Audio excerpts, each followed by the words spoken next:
We have the GORE-TEX Wetsuit and Drysuit Shampoo right here. This stuff works amazing, smells amazing.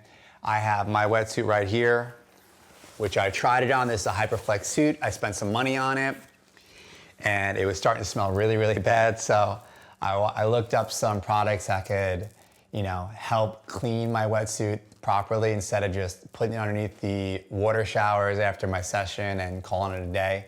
This stuff works great. All you gotta do is mix 1 capful into 2 gallons of water, and you take your wetsuit, fully submerge it, and knead it together, hand wash it, and then kind of just leave it out to dry, and then you basically have a brand new suit that's gonna smell fresh and clean.